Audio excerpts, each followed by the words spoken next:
Assalamualaikum warahmatullahi wabarakatuh. Selamat pagi, siang, atau sore. Saya Lutfi Agung Nugraha dari kelas manajemen K dengan NIM 34021804439 akan memaparkan materi dari mata kuliah Sistem Informasi Manajemen yang berjudul Standar Operasional Prosedur atau bisa disingkat SOP. Prosedur operasi standar atau standar operasional prosedur atau dalam bahasa Inggrisnya Standard Operating Procedure, yang dapat disingkat sebagai SOP, adalah suatu alur atau cara kerja yang sudah terstandarisasi. Standar operasional prosedur ini memiliki kekuatan sebagai suatu petunjuk yang bersifat mengikat dan direktif.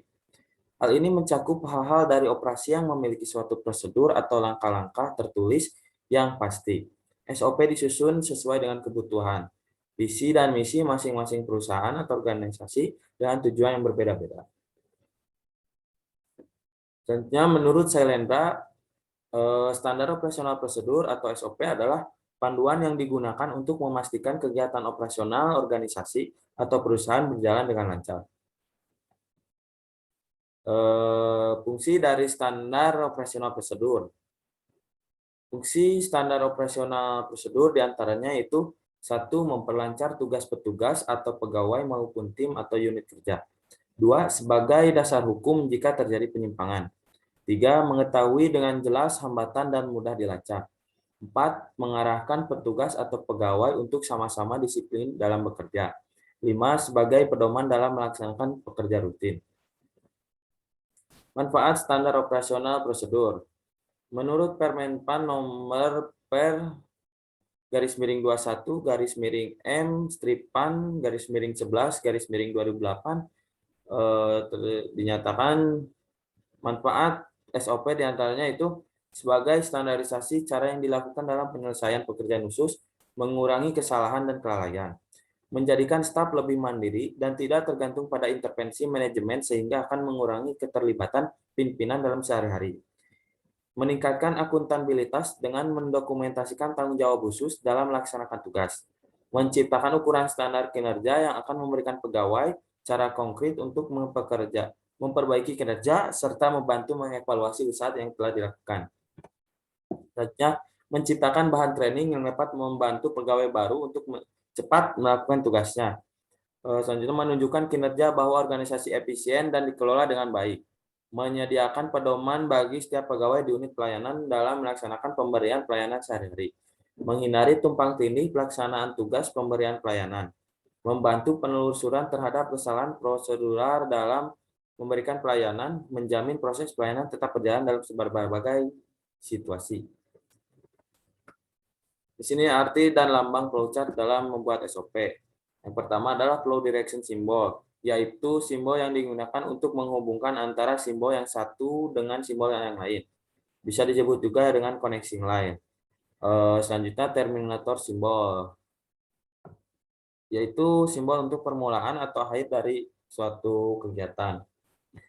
Terus selanjutnya yaitu konektor simbol ini, yaitu simbol untuk keluar masuk untuk penyambungan proses dalam lembar atau halaman yang sama. Yang selanjutnya konektor simbol, yaitu simbol untuk keluar masuk atau penyambungan proses pada lembar atau halaman yang berbeda. Selanjutnya processing simbol, yaitu simbol yang menunjukkan pengolahan yang dilakukan oleh komputer. Berikutnya simbol manual operation, simbol yang menunjukkan pengolahan yang tidak dilakukan oleh komputer. Selanjutnya simbol decision, simbol pemilihan proses berdasarkan kondisi yang ada. Selanjutnya simbol input-output, simbol yang menyatakan proses input dan output tanpa tergantung dengan jenis peralatannya.